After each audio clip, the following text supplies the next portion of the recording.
فاتحہ۔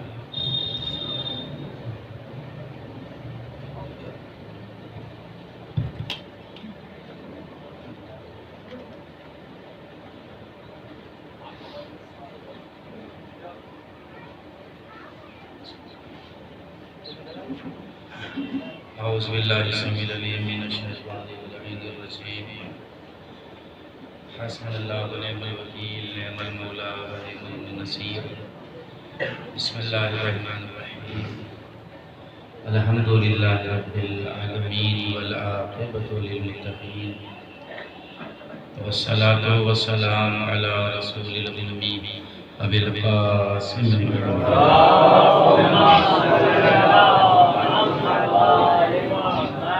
وآلہ الطیبین الطاہرین المعصومین المصطفین، ولعنۃ اللہ علی اعدائہم اجمعین من یومنا ھذا الی یوم الدین۔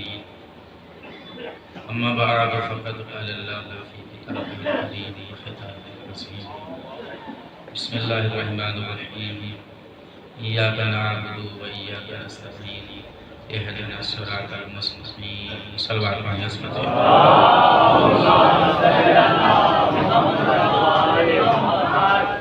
سورہ فاتحہ پڑھتے ہیں مرحوم کے لیے محمد علیہ ابن محمد شفیع صاحب۔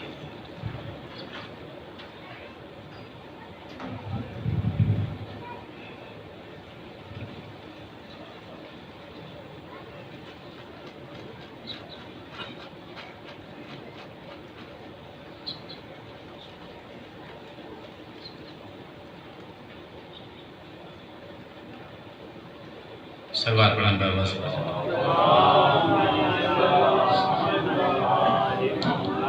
اس سے بہتر ایک سلوات پڑھیں بابا سے بھلا۔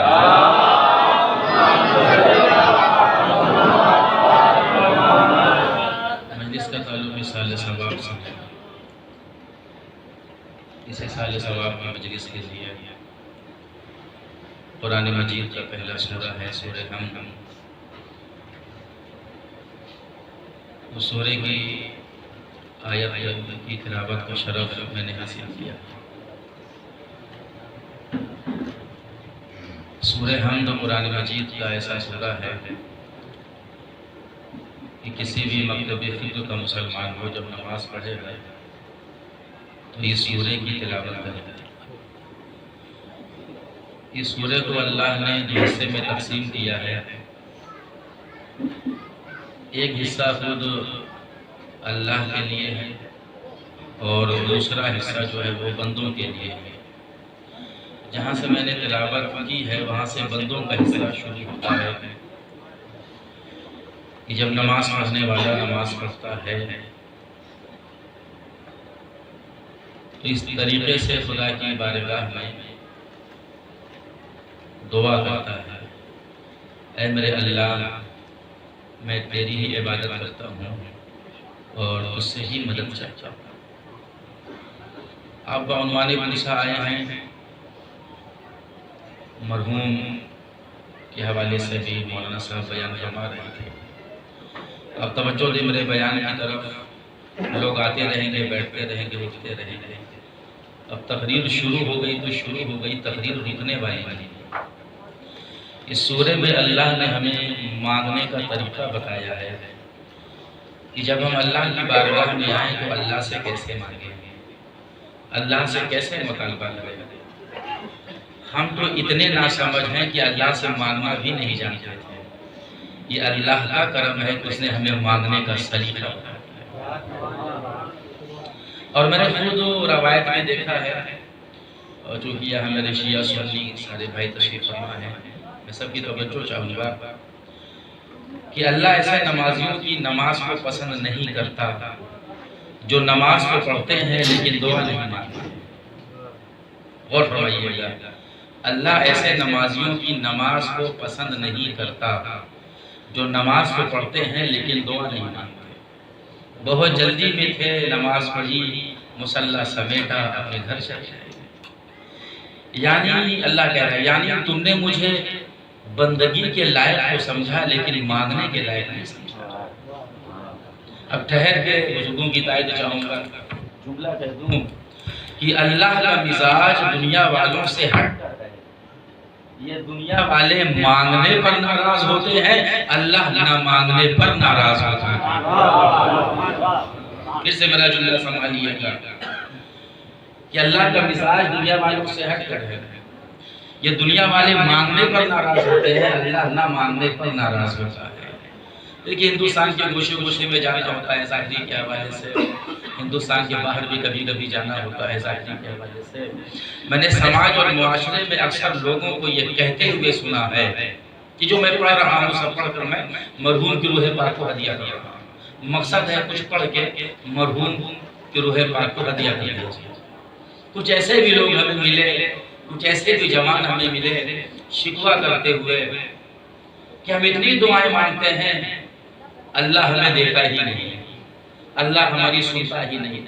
دیکھیے جس سماج اور معاشرے میں آپ زندگی گزار رہے ہیں، اسی سماج اور معاشرے میں میں بھی زندگی گزار رہا ہوں۔ نہ تو آپ سماج اور معاشرے سے کٹتے ہیں، نہ میں سماج اور معاشرے سے کٹتا ہوں۔ ایسے افراد پائے جاتے ہیں ہر جگہ کہ جو شکوہ کرتے ہیں اللہ ہمیں دیتا ہی نہیں، اللہ ہماری سنتا ہی نہیں، ہم اتنی دعائیں مانگتے ہیں اللہ ہمیں دیتا ہی نہیں ہے۔ حالانکہ بہت ہی ناشکرہ ہے ایسا کہنے والا، کاش میری بات آپ تک پہنچ جائے، بہت ہی ناشکرہ ہے ایسا کہنے والا، اللہ اس وقت سے دے رہا ہے جب یہ مانگنا بھی نہیں جانتا۔ تائید چاہوں گا بزرگوں کی اور نوجوان بھائیوں کی توجہ چاہوں گا، کوئی خطابت نہیں ہے آپ کے سامنے جو میں خطابت کر رہا ہوں، اور میری حیثیت بھی نہیں ہے خطابت کرنے کی، کہ اللہ اس وقت سے دے رہا ہے جب یہ مانگنا بھی نہیں جانتا۔ شکم مادر میں تھا مانگنا جانتا تھا، وہاں بھی اللہ نے رزق پہنچایا۔ مانگنا نہیں جانتا، وہاں بھی اللہ نے رزق پہنچایا۔ اور احتیاط کا یہ عالم ہے کہ ابھی عالم وجود میں نہیں آیا، رزق ماں تک پہنچ گیا شیر کی شکل میں۔ کیونکہ میری اپنی مجبوری ہے، مجھے جو پڑھنا ہوتا ہے وہ پڑھتا ہوں، کوئی مجھے بلائے یا نہ بلائے میں اس کی پرواہ نہیں کرتا۔ ابھی پیدا نہیں ہوا اور رزق ماں تک پہنچ گیا شیر کی شکل میں۔ یہ جو ماں تک رزق پہنچا ہے شیر کی شکل میں، یہ امانت پروردگار ہے، اور ماں کو یہ حق نہیں ہے کہ اس امانت میں خیانت کرے۔ ماں کو یہ حق نہیں ہے، سنیے گا جملہ، کہ اس امانت میں وہ خیانت کرے۔ اب میں ٹھہر کے اور سنبھل کے جملہ ہدیہ کر رہا ہوں، کاش کوئی فیشن کی ماری ماؤں کو جا کے سمجھا دے۔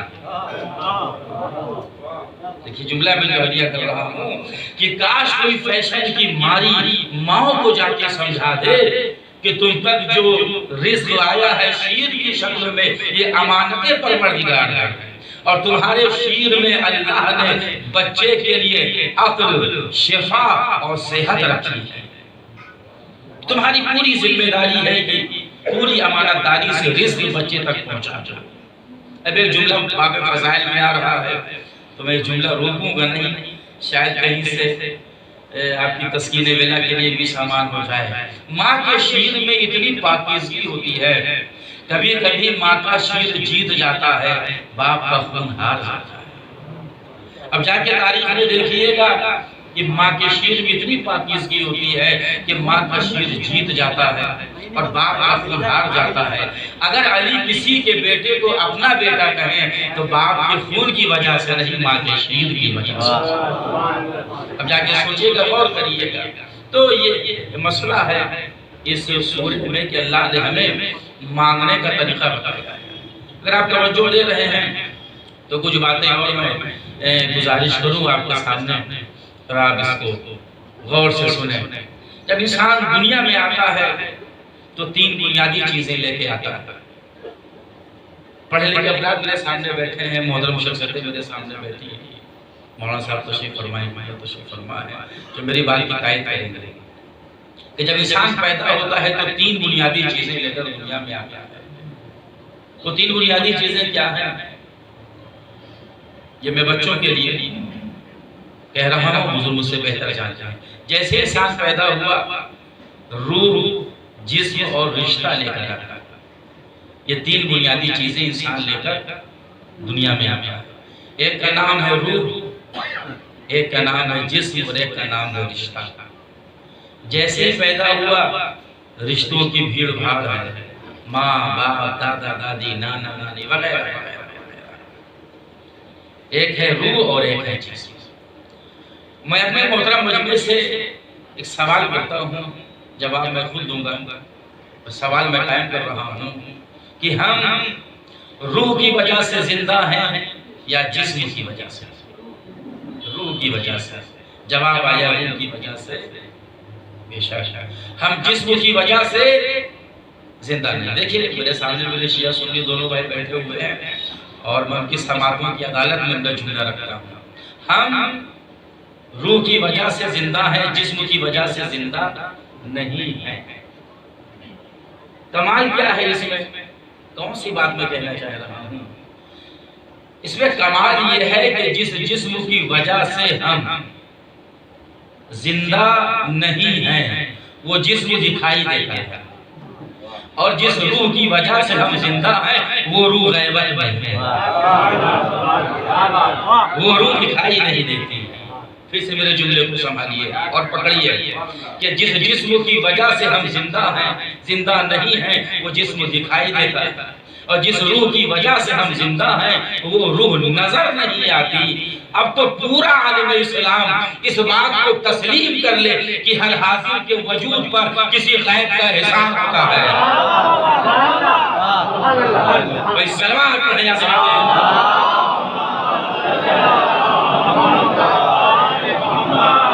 اب تو پورا عالم اسلام اس بات کو تسلیم کر لے کہ ہر حاضر کے وجود پر کسی غیب کا احسان ہوتا ہے۔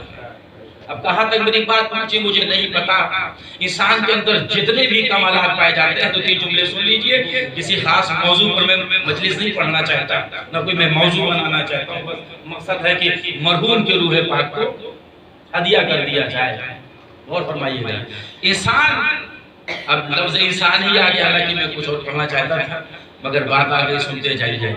انسان مرکب ہے روح سے اور جسم سے۔ اللہ نے انسان کو ماں اور باپ کے وسیلے سے دنیا میں بھیجا۔ توجہ سے سنیے گا، میں نے کوئی خطابت آپ کے سامنے نہیں کری۔ اللہ نے ماں اور باپ کے وسیلے سے انسان کو دنیا میں بھیجا۔ انسان مرکب ہے دو چیزوں سے، بہت توجہ سے سنیے گا، ایک ہے روح ایک جسم۔ ابھی میں اس کی وضاحت کر دوں گا تھوڑی دیر میں۔ اب مجھے کتنی دیر پڑھنا ہے مجھے نہیں پتا کہ نماز کا کیا وقت ہے، بہرحال آپ بتا دیجئے گا تو میں بھی بیان رکھ دوں گا۔ آپ بس محسوس کر لیں میرے جملوں کو۔ پروردگار تو خالق مطلق اللہ ہے نا، خالق مطلق اللہ۔ آپ خود کائنات میں بکھر جائیے اور دیکھیے اللہ کی خلقت کو دیکھیے۔ یہ چادریں آپ پہ سمندروں کا کروٹیں بدلنا، یہ اشجار، یہ ثمرات، یہ پہاڑ، یہ چمن، یہ گلشن، یہ پھول، ان کو دیکھیے تب تو پتہ چلے گا نا کہ جب خلقت ایسی ہے تو خالق کیسا ہے۔ کاش کوئی بات آپ پر پہنچ جائے۔ جب خلقت ایسی ہے تو خالق کیسا ہے؟ جب یہ کائنات ایسی ہے تو بنانے والا کیسا ہے؟ دیکھیے، اچھا کچھ نہ دیکھیے، آپ خود اپنے وجود پہ غور کریے۔ یوں ہی میرے کائنات نے نہیں کہا ہے۔ سلمان کو ایسا ایک سلمان اس سے بہتر پڑھائیں تو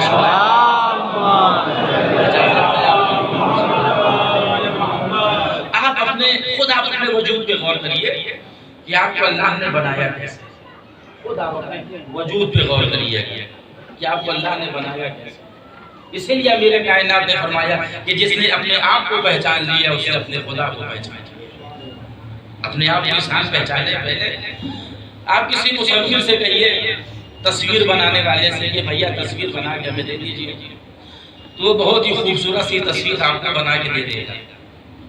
پھر آپ سے کہے گا دیکھیے ہم نے تصویر تو آپ کو بنا کے دے دی ہے، انہیں چار چیزوں سے بچا کے رکھیے گا، آگ، پانی، ہوا، مٹی۔ یہ تصویر کے دشمن ہیں۔ آگ میں تصویر جل جائے گی، پانی میں خراب ہو جائے گی، ہوا میں رنگت ہو جائے گی، مٹی میں گردآلود ہو جائے گی۔ لہٰذا یہ آگ، پانی، ہوا، مٹی تصویر کے دشمن ہیں۔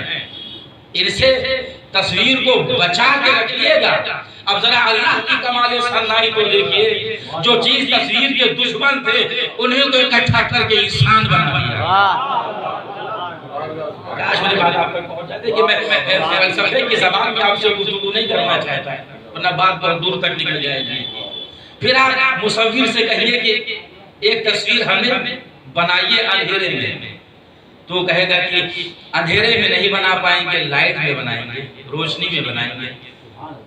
فنکار ہو تو ایک تصویر ہمیں اندھیرے میں بنا دو۔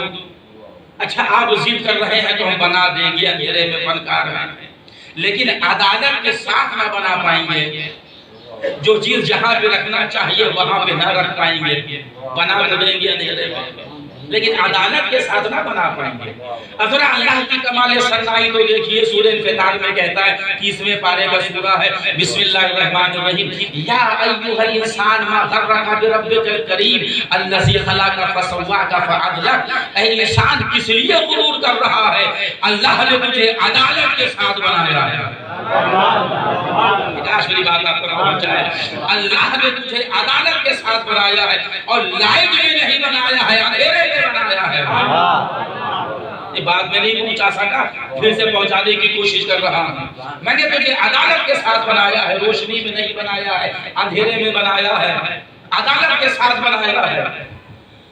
اور ایسا بناؤں گا عدالت کے ساتھ کہ چہرہ سے چہرہ ملاتے رہ جانا، آواز سے آواز ملاتے رہ جانا، انداز سے انداز ملاتے رہ جانا۔ الگ الگ بناؤں گا کہ چہرہ سے چہرہ ملاتے رہ جانا۔ ارے چہرہ چھوڑو، آواز چھوڑو، انداز چھوڑو، انگوٹھوں کے نشانات الگ الگ۔ بیکار میری بات آپ کو پہنچ جائے، انگوٹھوں کے نشانات الگ الگ بناؤں گا۔ اب ٹھہر کے جملہ کہہ رہا ہوں، دل چاہے تو دعا سے نواز دیجیے گا۔ جملہ یہ ہے کہ الگ الگ بنانا میری خلقت کی کمزوری نہ سمجھ لینا کہ میں بس الگ الگ ہی بنا سکتا ہوں۔ سنو، گھر کو الگ الگ بناؤں گا، 14 ایک جیسے بناؤں گا۔ واہ اللہ، واہ کیا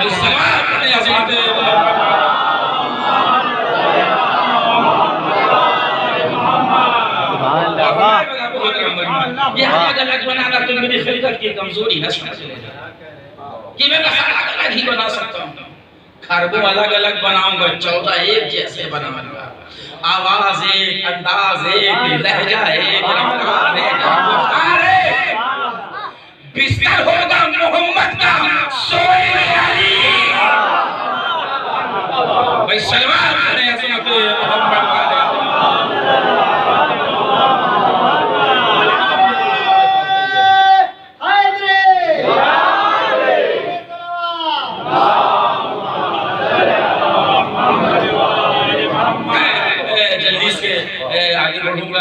اور دیکھیے بیان میں کہیں سے کوئی گھبراہٹ نہیں ہے، اور گھبراہٹ وہاں ہوتی ہے جہاں مطالعہ میں کمی ہوتی ہے، اور خدا کا شکر ہے ایسا کوئی مسئلہ نہیں ہے، اور کبھی کوئی تقلیدی جملے پڑھنے کا عادی نہیں ہے۔ غور فرمائیے، جو لفظ رحمانیت کو پہچانیے گا، دیکھیے اللہ نے کیسے پیدا کیا، اور ماں اور باپ کے وسیلے سے پیدا کیا۔ میرے شیعہ سنی بھائی بیٹھے ہوئے ہیں اور میں توجہ چاہوں، ماں اور باپ کے وسیلے سے تمہیں پیدا کروں گا۔ اے میرے اللہ، تو خالق مطلق ہے نا، یہ ماں اور باپ کے وسیلے سے انسان کو کیوں پیدا کر رہا ہے؟ انسان کو کیوں پیدا کر رہا ہے؟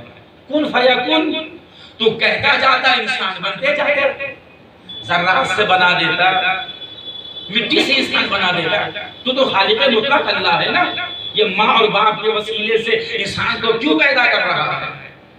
اِنَّا خَلَقْنَا الْإِنسَانَ مِن نُطْفَةٍ أَمْشَاجٍ نَبْتَلِيهِ فَجَعَلْنَاهُ سَمِيًّا بَصِيرًا کہ ہم نے انسان کو ماں اور باپ کے ذریعے پیدا کیا، انسان کو آزمایا، یہ دیکھتا بھی ہے اور سنتا بھی ہے۔ یہ سورہ دہر کی آیت ہے، 29ویں پارے کا سورہ ہے، سورہ دہر ہے، غور فرمائیے گا۔ تو اے میرے اللہ، یہ تو انسان کو ماں اور باپ کے ذریعے کیوں پیدا کر رہا ہے؟ ایسے پیدا کر دیتا، پتھر سے انسان بنا دیتا، ذرات سے انسان بنا دیتا، مٹی سے انسان بنا دیتا۔ کہا دیکھو میں ہر طرح کی خلقت پر قادر ہوں، میں تو قادر مطلق ہوں۔ آدم اور حوا کو بغیر ماں باپ کے پیدا کیا کہ نہیں؟ بھی کہاں ہے میرا محترم؟ آدم اور حوا کو بغیر ماں باپ کے پیدا کیا کہ نہیں؟ عیسیٰ کو بغیر باپ کے پیدا کیا کہ نہیں؟ آدم اور حوا کو بغیر ماں اور باپ کے پیدا کر کے بتایا ہم ایسے بھی پیدا کر سکتے ہیں۔ عیسیٰ کو بغیر باپ کے زندگی دے کے بتایا ہم ایسے بھی زندگی دے سکتے ہیں، لیکن اب جو بھی انسان دنیا میں جائے گا وہ ماں اور باپ کے وسیلے سے جائے گا، تاکہ انسان کے ضمیر میں خبیر میں وسیلے کی اہمیت کا اندازہ ہو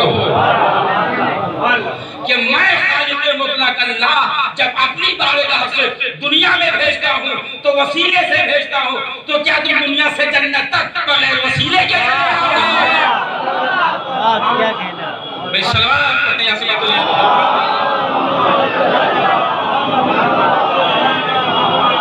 علیہ کاش میری بات آپ پر پہنچ جائے اور آپ ان جملوں کی نزاکت کا اندازہ لگا کہ میں خالق المطلق جب اپنی بارگاہ سے دنیا میں بھیجتا ہوں تو وسیلے سے بھیجتا ہوں، تو کیا تم دنیا سے جنت تک بغیر وسیلے کے چلے آؤ گے؟ اور خدا کی قسم یہ تو 21ویں صدی ہے، 21ویں صدی۔ اگر 18ویں صدی کے مسلمانوں کو زندہ کر دیا جائے، انسانوں کو زندہ کر دیا جائے اور 21ویں صدی کا مشاہدہ کر لیں۔ پہلے زمانے میں یہ ہوتا تھا اگر بچے کو کوئی چیز پکڑائیے تو منہ میں رکھتا تھا۔ 21ویں صدی میں کسی چھوٹے سے بچے کو موبائل دیجیے تو منہ میں نہیں رکھے گا، کان میں لگائے گا۔ 21ویں صدی ہے۔ اگر 18ویں صدی کے مسلمانوں کو زندہ کیا جائے وہ دیکھیں گے پھر مر جائیں گے یہ کہہ کے یہ تو شرک ہو رہا ہے۔ بات پہنچے تو سلوات یہ تھا، اور وہ لوگ جو وسیلے کے منکر ہیں میں نے ان کو بھی موبائل کے وسیلے سے بات کرتے دیکھا ہے۔ آج میری بات آپ تک پہنچ جائے۔ اب دیکھیں شاید میری ذرا سے تقریر ہو گئی ہے اور میں نہیں چاہتا کہ بہت زیادہ وقت آپ کا خرچ ہو کہ جو لوگ وسیلے کے منکر ہیں، وسیلہ تو فطری شے ہے، وسیلہ تو فطری شے ہے، ہر انسان کے اندر پایا جاتا ہے۔ کاش میری بات آپ تک پہنچ جائے۔ ہم نے اللہ کو کیسے پہچانا؟ سوال ہے پوچھے جا کے مسلمانوں سے کہ ہم نے اللہ کو کیسے پہچانا؟ کہا صاحب زمین کا فرش، آسمان کا شامیانہ، آفتاب و مہتاب کی قندیلیں، یہ چمکتے ہوئے ستارے، ان کو دیکھا اور پہچانا کہ کوئی ہے، کیونکہ اللہ نے ہماری فطرت میں رکھا ہے بھئیہ کہ اگر شے کا وجود ہے تو کوئی بنانے والا ہے۔ اگر میں ممبر پہ قسم کھا کے کہوں اس مائی کو کسی نے نہیں بنایا یہ خود بخود بن گیا تو آپ مجھے جھٹلا دیں گے، کیونکہ اللہ نے آپ کی فطرت میں رکھا ہے اگر شے کا وجود ہے تو کوئی بنانے والا ہے۔ اپنی تقریر کو دور تک نہ جانے پائے ایک لفظ رکھنا چاہتا ہوں آپ کے سامنے، اسے محسوس آپ کر لیجئے۔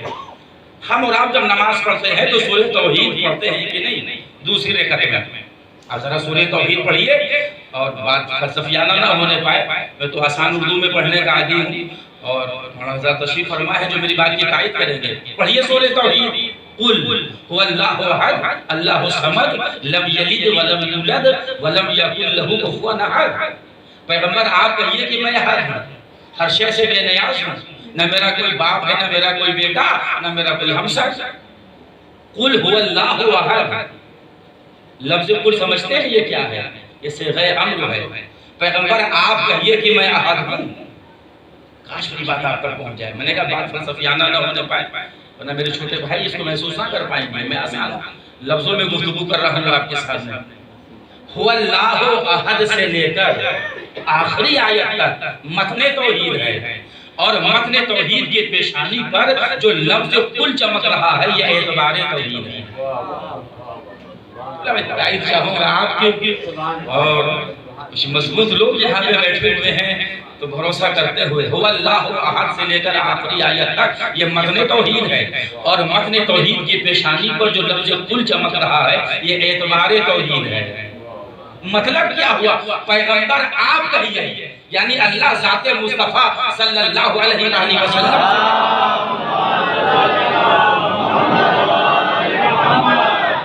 کہ اے میرے حبیب، اے میرے رسول، آپ کہیے کہ میں احد ہوں، ورنہ ان کو کیا پتا میں ہوں بھی کہ نہیں ہوں۔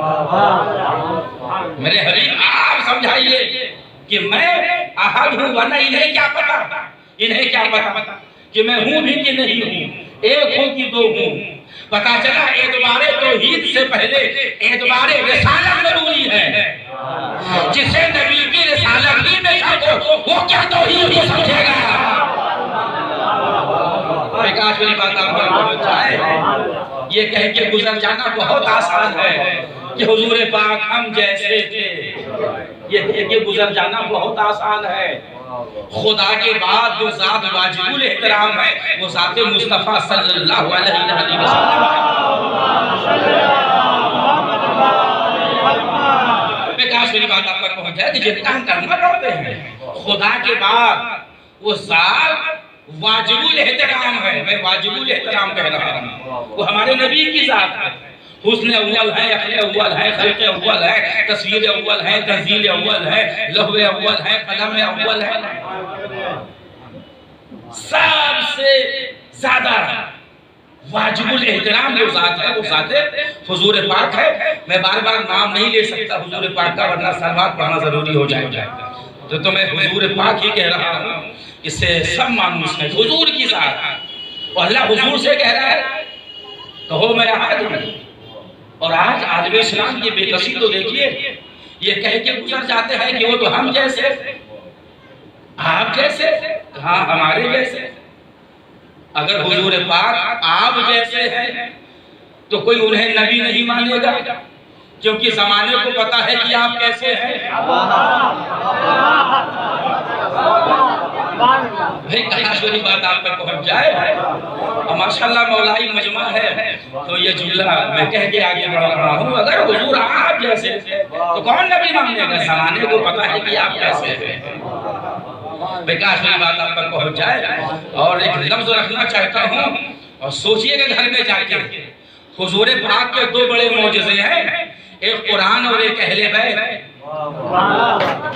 یہ دو بڑے معجزے دو بڑے معجزے ہیں، ایک قرآن اور ایک اہل بیت. یہی دو بڑے معجزے ہیں نا حضور پاک کے.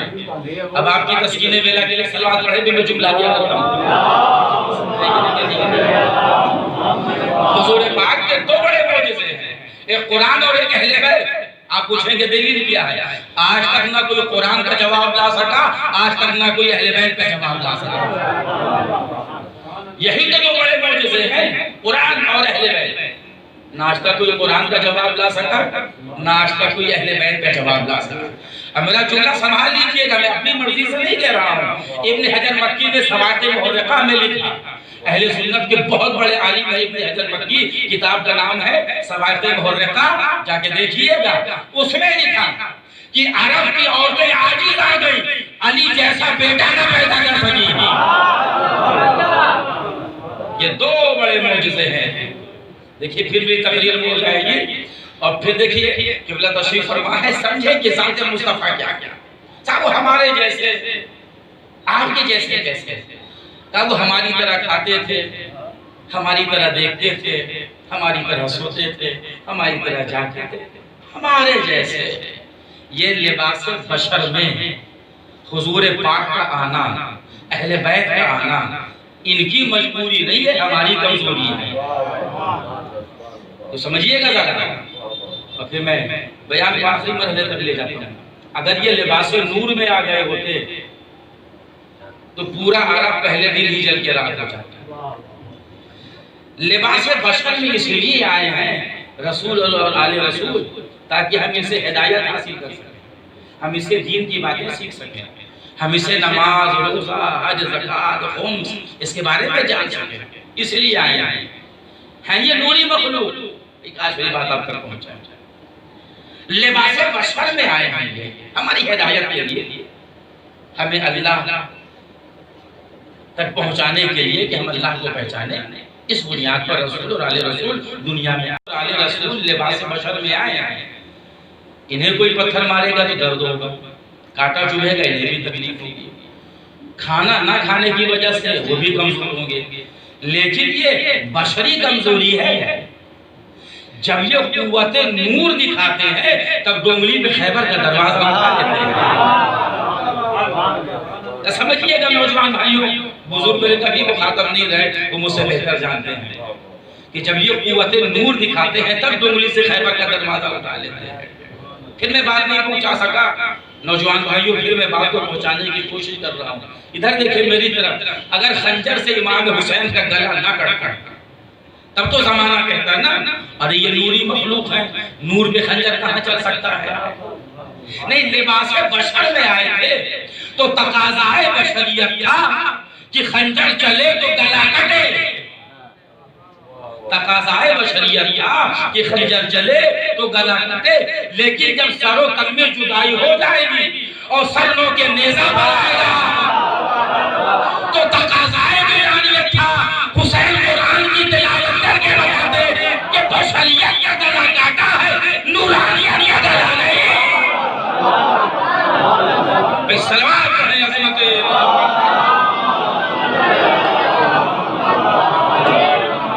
حضور والا. میں چاہوں گا جلدی سے بات کو بس آگے بڑھا کے میں بیان کو مکمل کروں, کیونکہ 1 بجے نماز کا وقت ہے تو 1 بجے سے پہلے مجھے بیان کو روکنا ہے.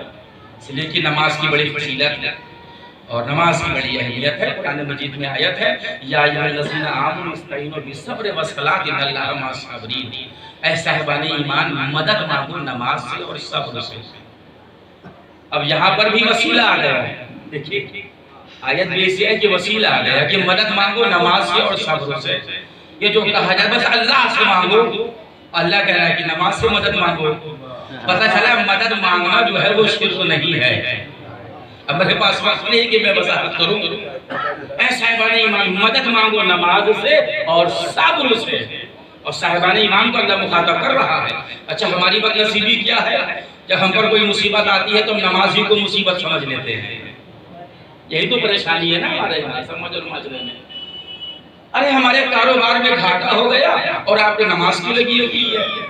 ہماری دکان بند ہو گئی اور آپ کو نماز کی لگی ہوئی ہے. کورونا نے سب کو پریشان کر رکھا ہے اور آپ کو نماز کی لگی ہوئی ہے.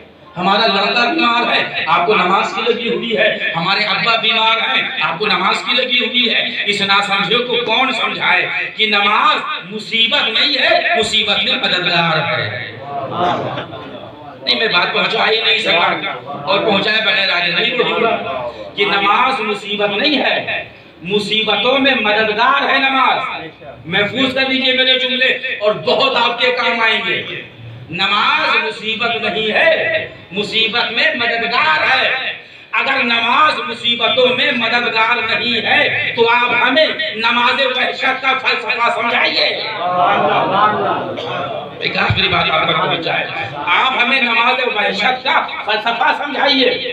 یہ نماز وحشت کا وجود بتا رہا ہے کہ نماز وہ عظیم عبادت ہے جو دنیا میں بھی مددگار ہے, قبر میں بھی مددگار ہے.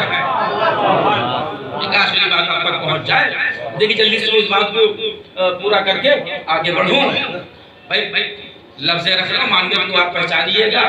تو میں یہ کہہ رہا ہوں کہ جو رسول اور آل رسول خدا اور بندوں کے درمیان وسیلہ ہیں انسانوں کی ہدایت کے لیے. تقریر بھی بہت زیادہ مڑ گئی ہے اور میں پیچھے پلٹ کے جانا بھی نہیں چاہتا. وسیلہ ہے. آئیے آیت ہے قرآن مجید کی آیت آپ سن لیجئے. اور اس سے پہلے وسیلے پہ جملہ آپ سن لیجئے. اللہ نے قرآن مجید میں 2 اطاعت کا حکم دیا ہے. قرآن مجید میں اللہ نے سنے میرے شیعہ اور سنی دونوں بھائی سنے, ہماری جانیں قربان ہو جائے آپ پر. کیا آپ یہاں بیٹھے ہوئے 2 اطاعت کا حکم قرآن مجید میں ہے. اللہ کی اطاعت کرو اور رسول کی اطاعت کرو. یہی ہے نا. اب میں مثال دے رہا ہوں, جلدی سے آپ جواب نہ دیجئے گا, میں مثال سے بنا رہا ہوں. بھئی ہمیں اللہ کی بھی اطاعت کرنا ہے اور رسول اللہ کی بھی اطاعت کرنا ہے. بالفرض اللہ اور رسول کے حکم میں ٹکراؤ ہو جائے. میں مثال سے بنا رہا ہوں, جلدی سے فیصلہ نہ کریے. اللہ کچھ کہے, رسول کچھ کہے. مثلا اللہ کہے کہ نماز مغرب 3 رکعت پڑھیے اور رسول اللہ کہے کہ 4 رکعت پڑھیے. تو آپ کس کی بات مانیں گے؟ فیصلہ جلدی سے نہ کریے گا. مثلا اللہ کہے کہ نماز ظہر 4 رکعت پڑھیے, رسول اللہ کہیں کہ 3 رکعت پڑھیے نماز ظہر. تو کس کی بات آپ مانیں گے؟ دونوں کی اطاعت واجب ہے, اللہ کی, اللہ کے رسول کی. کس کی بات آپ مانیں گے؟ مثلا اللہ کہے کہ روزے ماہ رمضان میں رکھنا اور رسول اللہ کہے کہ شوال میں روزے رکھنا. تو کس کی بات ہم مانیں گے؟ رسول اللہ کی, اللہ کی. جلدی سے فیصلہ نہ کریے گا. ایک چھوٹا سا بچہ کھڑا ہو جائے گا اور کھڑا ہو گئے کہ مولانا صاحب کیا بکواس کر رہے ہیں، آپ کا سوال ہی مکمل ہے، کیونکہ اللہ براہ راست بندوں سے باتیں کرتا ہی نہیں۔ اللہ براہ راست بندوں سے باتیں کرتا ہی نہیں، جب بھی باتیں کرتا ہے رسول کو وسیلہ بناتا ہے۔ جب بھی بندوں سے اللہ باتیں کرتا ہے تو رسول کو وسیلہ بناتا ہے۔ اب جملہ میرا سنبھال لیجئے گا کہ اللہ بندوں سے بات کرے تو ذات مصطفیٰ کو وسیلہ بنائے۔ یہ کون لوگ ہیں جو مصطفیٰ کو ہٹا کے اللہ تک جانا چاہتے ہیں؟ یہ کون لوگ ہیں جو ذات مصطفیٰ کو ہٹا کے اللہ تک جانا چاہتے ہیں؟ اور یہ تو محمد رفیع سودا نے بھی قصیدے میں کہا ہے، اللہ سے نہ ملے گا محمد سے ملیں گے۔ محمد رفیع سودا قصیدے کے شاعر ہیں۔ یہ قصیدے کا مصرع میں نے کہا، اللہ سے نہ ملے گا محمد سے ملیں گے۔ کیا بتانا چاہتے ہیں سودا صاحب؟ یہ ہونٹ کی تعریف کر رہے ہیں، ہونٹ کی تعریف، جو ہونٹ ہے نا اس کی تعریف کر رہے ہیں سودا صاحب۔ اب دیکھیے پہلے مصرع سنیے، اللہ سے نہ ملے گا محمد سے ملیں گے، یہ ہونٹ کی تعریف ہے۔ اگر اللہ کہیں گے تو ہونٹ جدا ہو جائیں گے، محمد کہیں گے دونوں ہونٹ مل جائیں گے۔ نہیں سمجھے آپ؟ اچھا ایک مرتبہ اللہ کہیے، ایک مرتبہ محمد کہیے۔ جب اللہ کہیں گے دونوں ہونٹ الگ ہو جائیں گے، محمد کہیں گے دونوں ہونٹ مل جائیں گے۔ یعنی سودا صاحب نے بتایا اگر محمد کو ہٹا دیا اللہ ملنے والا نہیں ہے۔ میں سلام کرے عظمت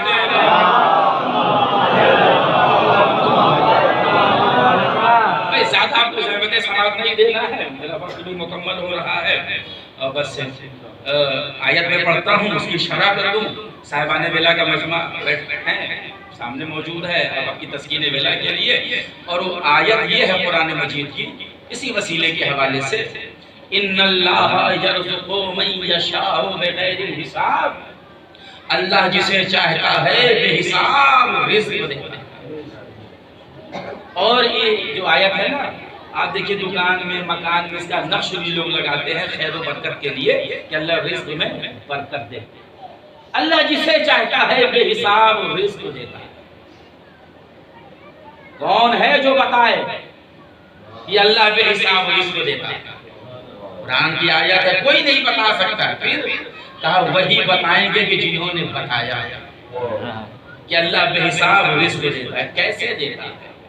مولا علی جا رہے ہیں، ناقہ قمبر 1000 مرتبہ کو سنا ہوا واقعہ ہے۔ جناب قمبر مولا علی کے غلام ساتھ ساتھ ہیں، وہ ناقے کی مہار پکڑ کے قمبر چل رہے ہیں۔ اللہ بے حساب رزق کیسے دیتا ہے یہ میں بتانا چاہتا ہوں۔ جناب قمبر مولا علی کے غلام ہیں، اور بچوں کو سمجھانے کے لیے جس میں ہم آج کے زمانے میں نوکر کہتے ہیں، حالانکہ نوکر غلام میں بنیادی فرق ہوتا ہے، صرف بچوں کو سمجھانے کے لیے کہہ رہا ہوں۔ مولا علی کے غلام ہیں جناب قمبر۔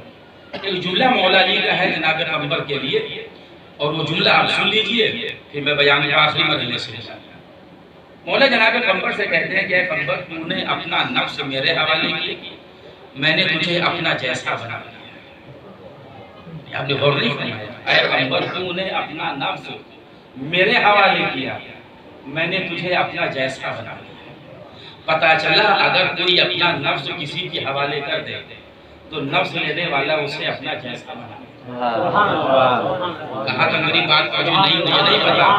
شب ہجرت بستر رسول پہ سو کر علی نے اپنا نفس اللہ کے حوالے کر دیا، اللہ نے علی کو اپنا جیسا بنا لیا۔ اب ہاتھ علی کے ہیں ید اللہ کہلائیں گے، زبان علی کی ہے لسان اللہ کہلائیں گے، آنکھیں علی کی ہیں عین اللہ کہلائیں گے۔ یہاں جب میرا محترم مجمع گیا ہے تو بات کو پہنچانے مجھے دشواری نہیں ہوئی۔ اب یہ چل مولا علی آ گئے ہیں اور قمبر اونٹ کی مہار پکڑے ہوئے چل رہے ہیں۔ ایک سائل آ گیا، سائل، اس نے مولا کے سامنے ایسے کر کے ہاتھ پھیلایا، یا علی بھوکا ہوں روٹی دیجیے۔ مولا نے قمبر سے کہا کہ روٹی دے دو۔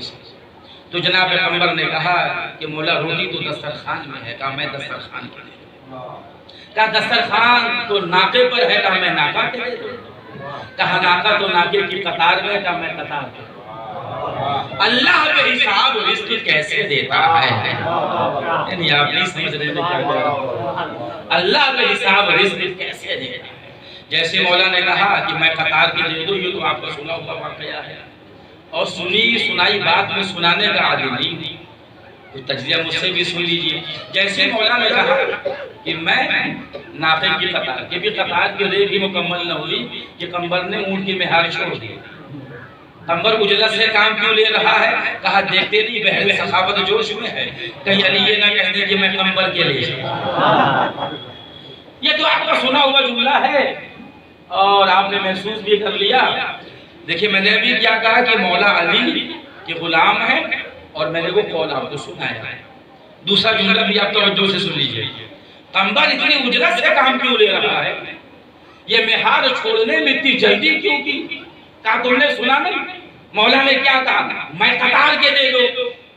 جیسے ہی کہا میں قطار کے دے دو، اب یہ پراپرٹی اس کی ہو گئی اور میں علی کا نوکر ہوں. خیر کی پراپرٹی تو ایک لمحے کو بھی ہاتھ نہیں لگاتا.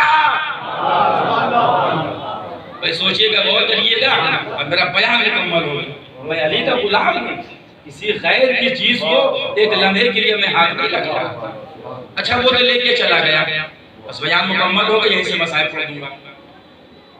آئیے سوال کریے، سب مل کے سوال کرتے ہیں. سب مولا علی کے چاہنے والے ہیں ماشاءاللہ، سب بیٹھے ہوئے سب مولا علی سے محبت کرتے ہیں اور سب عاشقان رسول والے رسول یہاں پر ہیں. مولا علی ایک چھوٹی سی بات ہمیں یہ سمجھائی ہے کہ مانگنے والے نے ایک روٹی مانگی تھی، آپ نے ناقے کی قطار کیوں دے دی؟ کہا تم نے سنا نہیں اس نے کیا کہا تھا؟ اس نے کہا تھا یا علی میں بھوکا ہوں، اور ایک بھوکے کی پیٹ کی کیفیت ایک بھوکا ہی سمجھ سکتا. ڈرو ڈرو شریف آدمی سے جب وہ بھوکا ہو، اور ڈرو کمینے آدمی سے جب اس کا پیٹ بھرا ہو. اب سن لیجئے صاحبان ویلا کا مجمع ہے، بات پہنچائے دعا سے نوازیے گا، ورنہ ذرا سی شکایت رہے گی آپ سے یہاں پر، ذرا سی شکایت اگر آپ نے دعا سننا نہ. ٹھیک ہے مولا بھوکا تھا، ایک روٹی دے دیتے، کھا لیتا، پیٹ بھر جاتا. کہا ایک روٹی دے سکتا تھا، ایک روٹی دے سکتا تھا، کھا لیتا، پیٹ بھر جاتا. دوپہر کو پھر بھوکا ہوتا، پھر کسی کے سامنے ہاتھ پھیلاتا، پھر کوئی روٹی دے دیتا، کھا لیتا، پیٹ بھر جاتا. پھر رات کو بھوکا ہوتا، پھر کسی کے سامنے ہاتھ پھیلاتا. کیا تمہارے عقائد میں سے ہے کہ مجھ سے مانگنے کے بعد پھر کسی اور سے مانگنا؟ میری بات آپ پر پہنچ جائے. کیا یہ تمہارے عقائد میں سے ہے کہ مجھ سے مانگنے کے بعد پھر کسی اور سے مانگا جائے؟ یہ میرا ہاتھ نہیں ہے، اللہ کا ہاتھ ہے. اللہ کا ہاتھ کسے دے دے وہ کسی کا محتاج نہیں رہتا. اللہ بے حساب ایسے رزق. اب کہیں سے کوئی گنجائش نہیں ہے کہ بیان کو آگے بڑھایا جائے. باتیں تو بہت ساری تھی، اور اس دعا کے ساتھ بھی پروردگار عالم جو معروضات پڑھے گئے باب فضائل میں، اس کا ثواب مرحوم کی روح پاک تک پہنچے.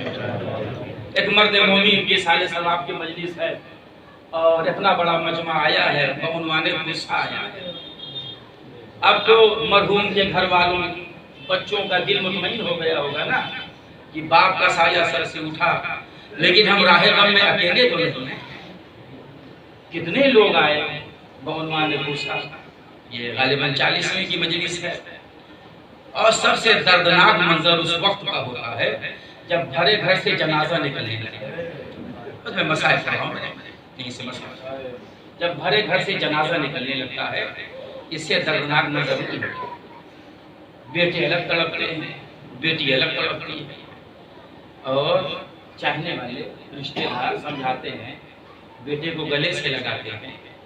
ہوتا ہے نا.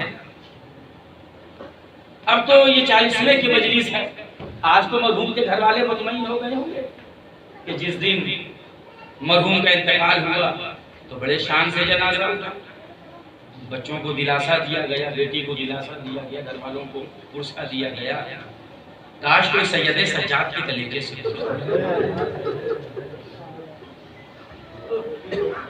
کاش کوئی بی بی سکینہ کے کلیجے سے. اور دو چار جملے میں بھی باب وسائل میں پڑھ رہا ہوں، یہی جملے پڑھ کر میں مرحوم کے گھر والوں کو پرسہ دے رہا ہوں، اور یہی جملے ان کے لیے سبب تسکین پرسہ دے رہا ہوں مرحوم کے بچوں کو، ان کے گھر والوں کو، اور یہی جملے ان کے لیے سبب تسکین۔ کاش کوئی سید سجاد کے کلیجے سے پوچھتا۔ اب یہ میرے نہیں مکتب کے جملے ہیں۔ حمید ابن مسلم کہتا ہے کہ شان غریبہ کی ایک منظر نے مجھے خون کے آنسو بہایا۔ جب خیمے جل چکے اور جلے ہوئے خیمے کی راکھ پر سید سجاد بیٹھے ہوئے اور حسین کے لاشے پہ گھوڑے دوڑ رہے،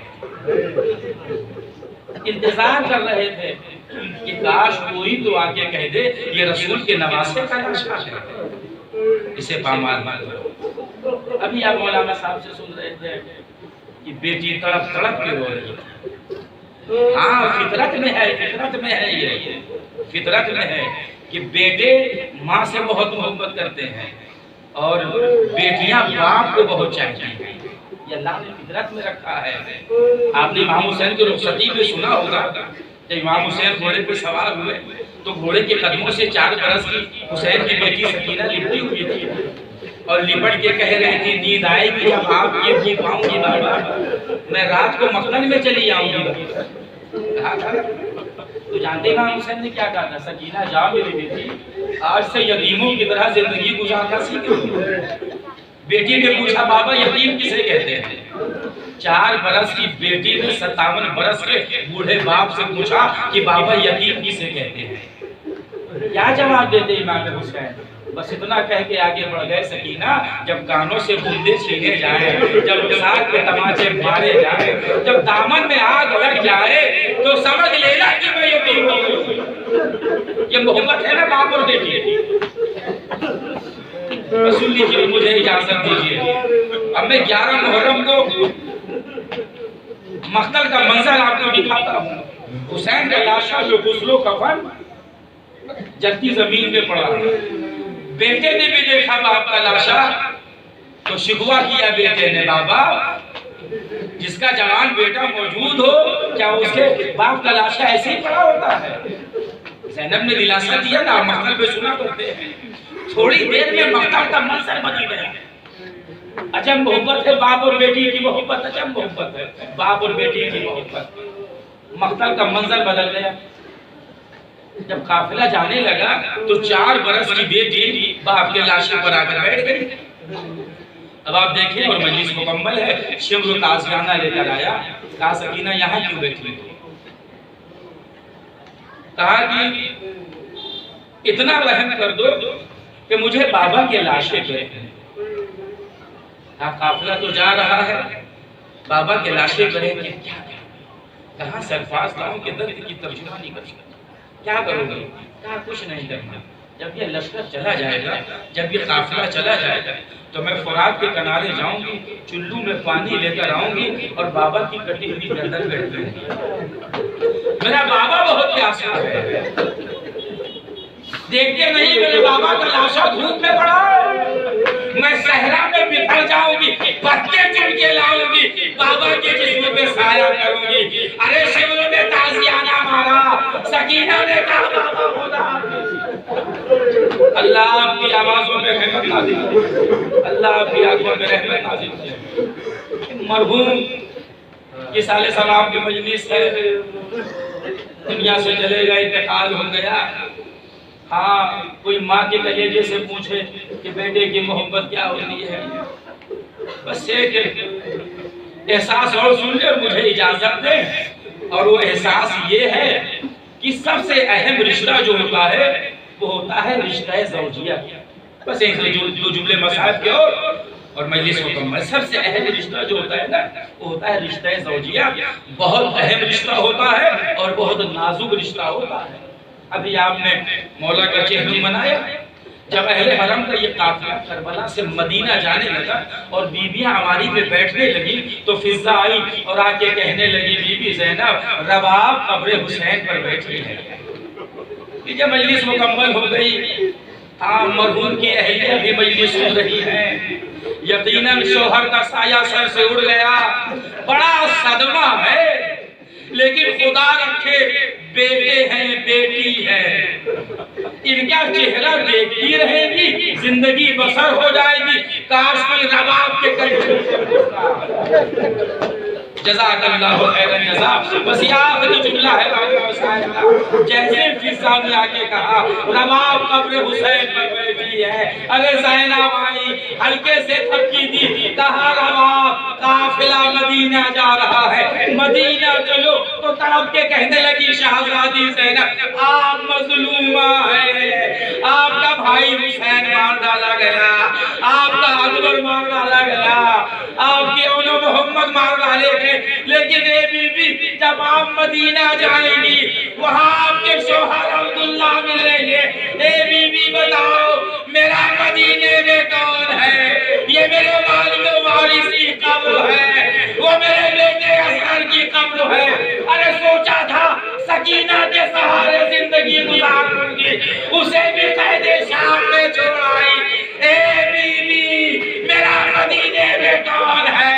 زینب نے بازو پکڑا، چل کے بتانا علاقوں کے لئے حسین بے کربلا، رباب اٹھی، اے میرے والیو والی آپ کا لاشا دھوپ میں پڑا تھا، جب تک زندہ رہوں گی سائے میں نہ بیٹھوں گی، انا للہ و انا الیہ راجعون۔ وسیعوا الفسیح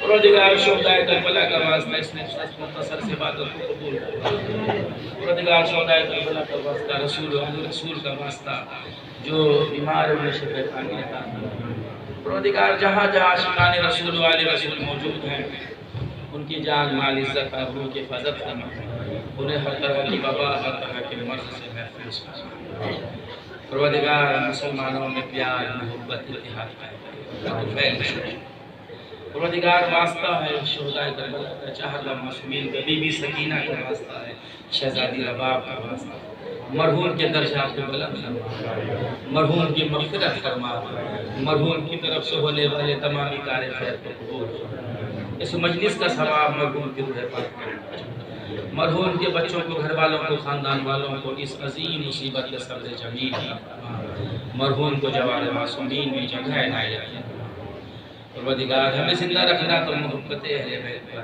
اور ہمیں موت آئے تو محبت اہل بیت، امام آخر کے ظہور میں تاجیر فرما، ہمارے اعمال سے ہماری امام علیہ السلام کو راضی فرما، ربنا تقبل منا انک انت السمیع العلیم۔ سورہ فاتحہ پڑھ دیں مرحوم مقبول محمد علیہ صاحب ابن مرحوم محمد شفیع صاحب۔